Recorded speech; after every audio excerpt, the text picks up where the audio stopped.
an antagonist who has literally cultivated the events of the series. The pseudo-author of Jujutsu Kaisen that has guided us to Jujutsu anarchy we haven't seen before. A character mysterious, confusing, and downright misunderstood. Intentional because the true thoughts of Kenjaku are never really shown to us, however we can piece together the entity known as Kenjaku. I will preface this, I am a Kenjaku combat person. However, I will analyse their character today with the intention that the character has been concluded and offer a fresh perspective on the mastermind of Jujutsu Kaisen, Kenjaku. First, who is Kenjaku? Mad scientist, intellectually curious, and honestly very childlike motivations in the most sickening way possible. When I say childlike motivations, the concept of trying to see what you can create, just like the purest form of childlike curiosity, which leads to rabbit holes of interest. The motif surrounded by Kenjaku's character is the idea of playing with everybody just like one big game, whether it's the disaster curses as a platform to his own goals, or pointing the worst case for humanity just like a toddler holding a crayon. It's really enforced throughout the manga with the subtle use of visual storytelling through the manga or anime. The Shibuya scene where Kenjaku is playing in the playground, really hammering the theme that this is just an entire game for his own amusement. Even the panel choice of blowing a bubble or when Gojo is in his element.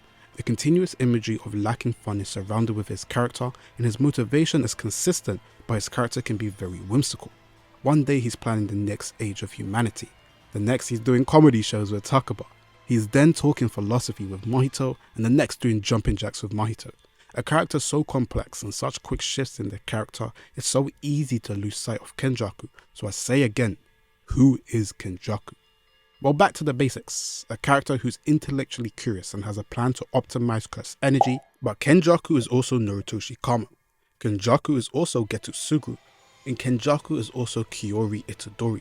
Like a parasite, Kenjaku takes over people, and not like Sukuna where they're overpowered by him. He takes their mannerisms, their way of life, and becomes a part of them. Before I go into the deep dive of his longing for human connection, or detachment from his true identity, let's use the Buddhist and folklore influences attached to his character. As Yuki already told us, his name means salvation. Kenjaku's name has huge similarities to the goddess of mercy Kannon, and the folklore originated from India, which could tie into why Kenjaku had cursed spirits such as Ganesha. Kannon is a Buddhavista who delays their own nirvana in search of helping others reach enlightenment, and also helps to grant children, which builds onto the womb imagery within Kenjaku's character. Kenjaku's name also takes influence from Fukin Kenjaku, which is a rope to capture animals and lost souls. Now let me pause this and realign it with Kenjaku's character. Kannon can take multiple forms, however was normally depicted as a female, which fits perfectly with Kenjaku's ability to body swap. The womb imagery ties in nicely with Tengen and could further connect more to their dynamic in the future, and even Kenjaku's original body being female. Not to mention the theme of pregnancy within the domain expansion, and even utilization throughout the story through Kyori and experiments during the death paintings. The concept of nirvana could relate to the Culling Games bringing lost souls, i.e. reincarnated sorcerers, to the evolution of humanity as a precursor to granting humans enlightenment. Not to mention animals could be replaced with cursed spirits, which continues the influence within his character. The kanji for Fukin Kenjaku is also similar as Unlimited Void, which conceptually adds to the lack of character that resides within Kenjaku, but I'll touch on that a little later. There's an also key theory to the Cursed Realm, and not to mention Uro talked about the concept of the underworld. Canon, the 6 realms of rebirth. This could explain how he's able to see that Sukuna's twin was still in circulation, potentially opening up an avenue for the Cursed Realm, an existence beyond the current world, and further the connection between the 6 Eyes, Tengen, and Star Plasma Vessel. Now there's extra stuff, but I want to save that on my Kenjaku comeback theory. But also shout out my boy Ann, who did a lot of research on the influences. Now like Yuki said, a character partaking in such Jujutsu anarchy being influenced by a compassionate goddess is an enigma, and begs a question to the potential ignorance of Kenjaku. Is their goal blinded by something we are unaware of? Does the possibilities of what we can explore being such an intrigue to their character that by any means necessary they will push on with their plans? The only thing consistent with Kenjaku is that he's inconsistent. Well, this should be obvious, he is a body swapping character, and like he stated, his curse technique shapes his world view. If you swap bodies so many times with memories constantly becoming yours, the only silver lining of identity is to follow your intuition of curiosity. It's the only thing that clings him to humanity of the natural desire to have intrigue, which is severely supported by simplistic viewpoints that ancient sorcerers have in comparison to our modern day counterparts. Tengen wants to keep the established regime of Jujutsu society, will evolve as is simply the passing of time. Sukuna the ultimate hedonist, only his pleasure exists. Not to mention the reincarnated sorcerer's goals are very simplistic. Aja wants to keep her creed sacred and purge Sukuna. Kashima wants to understand was his way of life correct. Yuji wants to teach Sukuna love, and Ryu wants dessert from his satisfactory life. The Culling Games is an echo chamber of Kenjaku's core values, where characters are brought to serve within their own self-interest till they're content. The Buddhist references are hampered even more when he's bringing these lost souls a platform to be saved, with a lot of them coming to fulfilling deaths that their past lives did not achieve, compared to the modern day Culling Game participants, whose goals are rooted in far greater goals within their character struggles. A perfect example of this is Higuruma and the concept of blind justice, and rewriting the corrupt justice system within Japan. Takaba expresses himself through comedy and finds it as a way to communicate with people. Gojo isn't technically a Culling Game participant, but his bigger goal of resetting the Jujutsu world, their goals are a lot more complex and rooted with other stuff plainly due to the relationships they have within humanity themselves. This can identify to the greater topic of the old versus new, which is a prevalent theme within Jujutsu Kaisen. Tengen, curse energy, and ridding of the higher-ups. Kenjaku has shown interest in resetting the current world to something no one can see, or rather something he can't create. However, he's also hypocritical that his idea of the pinnacle is to set things back to how it was 1,000 years ago, the Heian era reborn. If anything, he's repeating the cycle of what he believes the glory days are, which is a contradiction to his ultimate plan. This hampers the idea that what he's searching for is the peak of absurdism, which is rooted purely in chaos. But before I touch on that, Kenjaku slowly measures his people's worth by his own standard, whether it's lacking of ambition or what constitutes to becoming his friend, which leads to the shallow goal of curiosity. But is this all the 1,000-year wanderer wants himself? Kenjaku on a multitude of occasions has shown implications of searching for human connection, and is directed through multiple interactions. The most prominent one is with Tengen, with scorning their lack of ambition and again using themselves as a measuring stick of what a human should do. Not to mention the happiness Kenjaku felt with Yuki being able to come to the same conclusion of optimizing curse energy, even if she disagreed. And most importantly, the final battle with Takaba that brought a sense of connection that has been missing for 1,000 years, truly showing the concept of boredom being the main incentive for the great merger to occur. But as I said before, Fukin Kenjaku's kanji is similar to Unlimited Void, which is a metaphor for Kenjaku's character.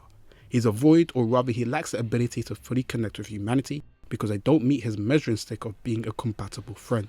Let me give you examples. The disaster curses he asserts his dominance on them, with being nothing but pawns for his plan, and even insults Hanami for being too confident for just a cursed spirit. He belittles Choso and the death paintings for being just failures. Discredits Tengen for not matching up to his ambition from his so-called only friend. Becomes disappointed with Yuki and tells her to die as a human who strayed away from her initial path to receive help from Tengen. He dismisses everybody before giving them a chance to express themselves because of how he views people. Everything is a chess piece to him, which makes him lack connections with others because that is the fundamental thing of understanding your identity is how you can relate to others. Gojo is a great example of this, being unable to affirm himself because he lacks understanding, leading to a heavy identity crisis. But I went into more detail with Gojo's character in this video here. But Kenjaku follows a pattern of projecting one insecurity onto others and bearing the burden of it. Yuji wants a role to belong and a hero complex and is punished by projecting his idea of a good death onto others. Megumi is a selfish individual with a morally grey mindset but has been using Sumiki as a guide for his mindset and is punished for it. Kenjaku projects his lack of creativity to create something beyond his own capabilities and is burdened with never truly being understood because everything is an object to him. The philosophical inspiration is very rooted in absurdism, which is the idea that humans exist in a purposeless, chaotic universe. It shares similarities with nihilism, however the differentiation comes from finding joy in the void of the unknown, which is perfectly represented in Kenjaku's characters. Examples of other villains with similar mindset is the most notable the Joker, and even Carnage, which share the joy of the chaotic world but don't find meaning in the concept of existence and greater purpose. But the root cause of the motivation is interest in continually searching of the void, which is what spearheads Kenjaku throughout their life. It's fully supported with the lack of regret within their character, with even an anticlimactic conclusion. If life itself is absurd, there is no greater meaning than going out in a chaotic way. This explains why Kenjaku is shallow. His goal is shallow, and there's nothing interesting to him because Kenjaku doesn't truly exist. He's a combination of identities and memories that the only true guide for him is curiosity. Even the brain analogy of soaking up other memories to form their identity. Kenjaku just exists through other people. Body swapping technique is a great alleyway of that expression. We are then set up for his conflicting viewpoints and dynamics with individual. It's very clear that the biggest dynamic by Yuki being Tengen is layered in mystery. We can piece together ideas to their opposing values. The potential theories of a student-master relationship, they both take on a role as an observer but through very different pathways. Kenjaku is active in seeing how the world changes and breaking boundaries beyond his pre-existing knowledge. He told Tengen, "I have lived." Whereas Tengen's passive approach to let the world be as it is and gain knowledge basically, the idea of passive as active observation, the truth they come to is influenced by this. But one thing I love to cement the hollow theme is Tengen saying she's aware of Kenjaku's plan but could not read the human heart.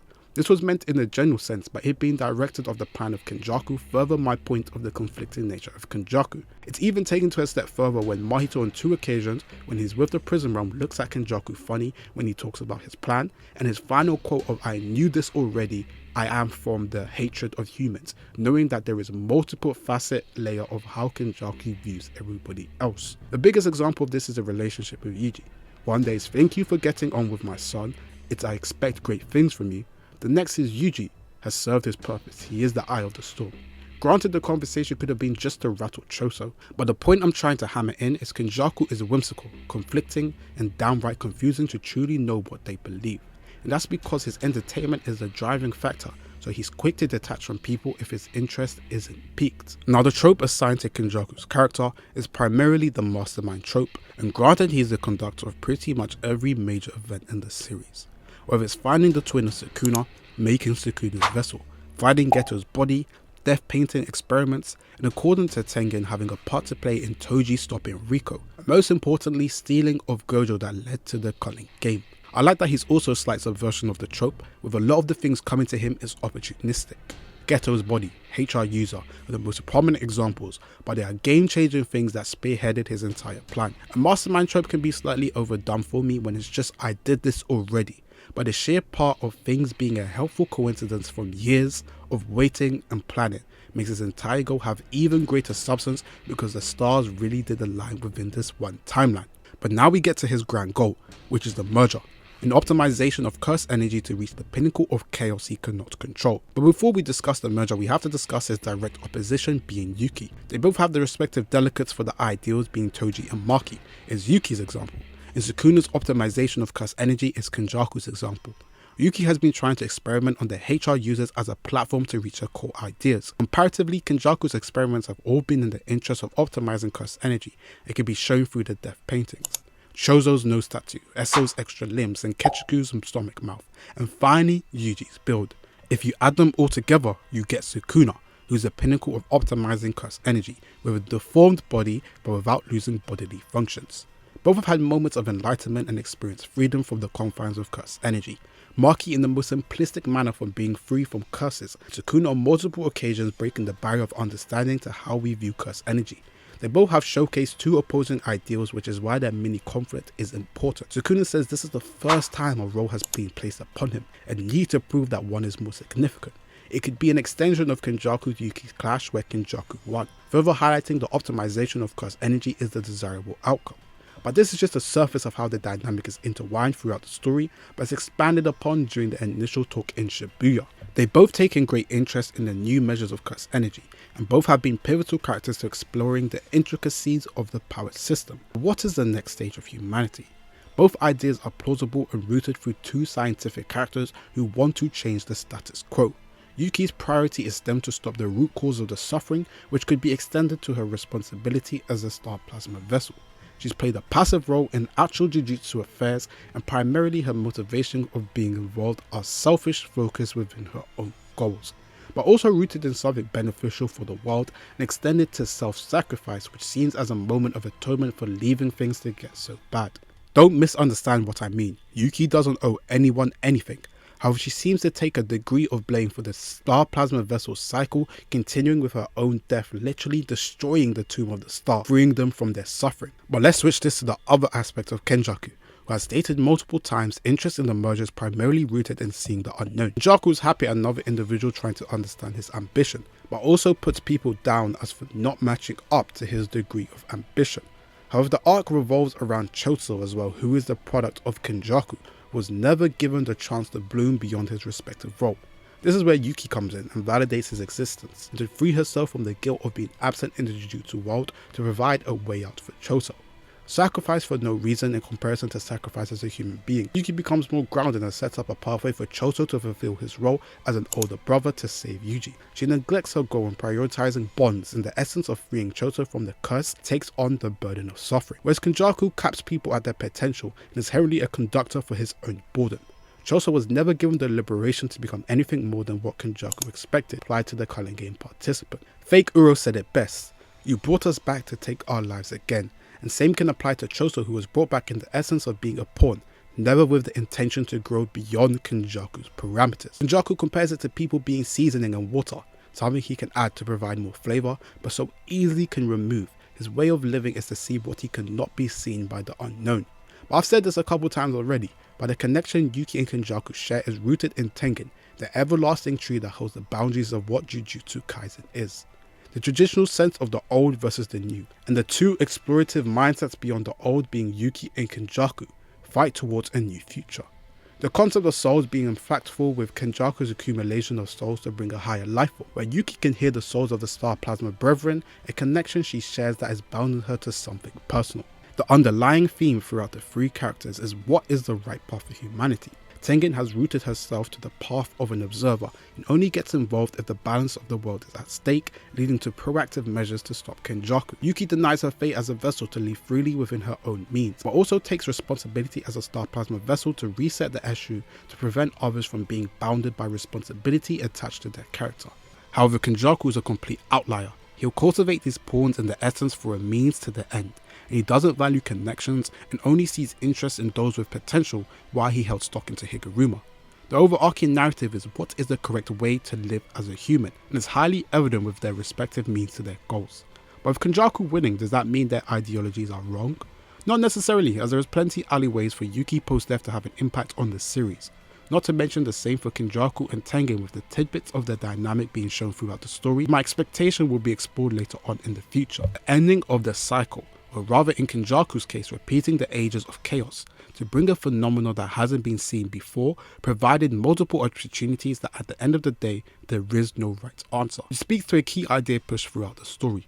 The merger is means to push Jujutsu society to a new plane, and brought out of something Kenjaku themselves cannot control, which is why he's dedicated his life to his means. But what if the side character comes in and steals the show? The moment where Kenjaku finds a connection to someone and truly becomes human. The setup for how pivotal this fight would be to Kenjaku's character is rooted from the introduction. I've never had this feeling before. It wasn't that my talk didn't work, it was forced not to work. When the puppet master loses his strings and is unable to have contingencies and countermeasures to a situation, Kenjaku is met with the one thing that he craves: chaos he cannot control. It disrupts the confines of what he can understand, literally negating all the pre-knowledge of Jujutsu, a reality warping ability. And then the most important question asked: if there was something more entertaining, there'd be no need for this violence. Inherently, Takaba sets up as a platform to meet his needs, and is the first viable human connection he receives because it ticks all the boxes of what he values in a friend. 1. You can't be boring, and 2. We must be equals. This is the first Kenjaku accepts someone else in which they become partners to their last show. But that's only after Takaba's backstory and why Kenjaku is initially condescending to Takaba, as he understands he can provide the fulfillment he's looking for, but wasn't sticking to his authentic self. Takaba's connection of comedy to quell his loneliness, he wants to be able to communicate through the best way he can, which is purely through comedy to get people to like him. And most importantly, he wants to have a partner who shares his admiration and comedy, which is found through Kenjaku. The purest form of his desire is self-affirmation, and slowly Kenjaku becomes more influenced by Takaba, where he sees the chaos he's searching for can be filled by the one thing he lacked: a connection with somebody. Takaba lacked the resolve to achieve his goals, and Kenjaku quells him for his lack of ambition, the individual who's most focused on their respective goal than ever. Whereas Kenjaku loses sight of the goal he's been working up to in the midst of finding the void he's been searching for, with an incomprehensible technique and a connection that doesn't fall before the standards as a friend. Every comedy scene is crazier than the next, is legit absurdism at its peak, and brings Kenjaku's joy, to the point he's content with throwing his 1,000-year plan for some fun. Takaba's output to other characters is met with dismissal. Kenjaku has been met with talking too much, or rather people lacking the understanding of his goals, and while Yuki was a placeholder of what Kenjaku was truly searching for. They both fulfill each other, which leads to their last show as equals, to then be snuck by a combination of attacks that is unthinkable: a Yuta sword attack, a boogie woogie, and Takaba reality warping ability, something that could not be comprehended. In a sad sense of irony, he loses to the exact same thing he wants to create, but to a smaller scale. The one time he can't control something, he completely loses, but leaves with the satisfaction through his partner Takaba on their last show. The final act is the director of the story passes the keys to Sukuna, and enables him the idea to direct the next stage of humanity. The active observer falls back to the observer role, just like Tengen, to the point they may never see their own creation, but provide a sense of fun never seen before, unmatched chaos. The premise of being an observer that sets up the table to lead the world to nirvana thematically could work so well, especially with some post-character moments that add more to Kenjaku. We gain this anticlimactic conclusion, a character intertwined with the plot and the huge goals to a future unknown, lost in their own recipe of chaos. I said during the Yuki conflict, Yuki died because she strayed away from what it was she was trying to achieve. Ironically, the same happened to Kenjaku. The narrative doesn't escape punishing those who tread away from their initial goals. Gojo, Yuki, Maito, Kenjaku. The narrative is ruthless. If you betray who you are, it punishes you. You're not exempt from a brutal or anticlimactic death. In a weird way, it feels as if the narrative has a mind of its own, that those who have the resolve to power through the internal struggle are eventually paid off, such as a Yuji. Or those who fully commit to abandoning bonds are blessed, but will have to sacrifice things such as a Maki, Sukuna, and now even Yuta. You could say this is a fitting conclusion for Kenjaku as consistent, but honestly for me there's still a lot more I'd like to see. His relationship with Tengen, a Yuki-Kenjaku interaction beyond Shibuya, granted both of these come from the crux of his curiosity.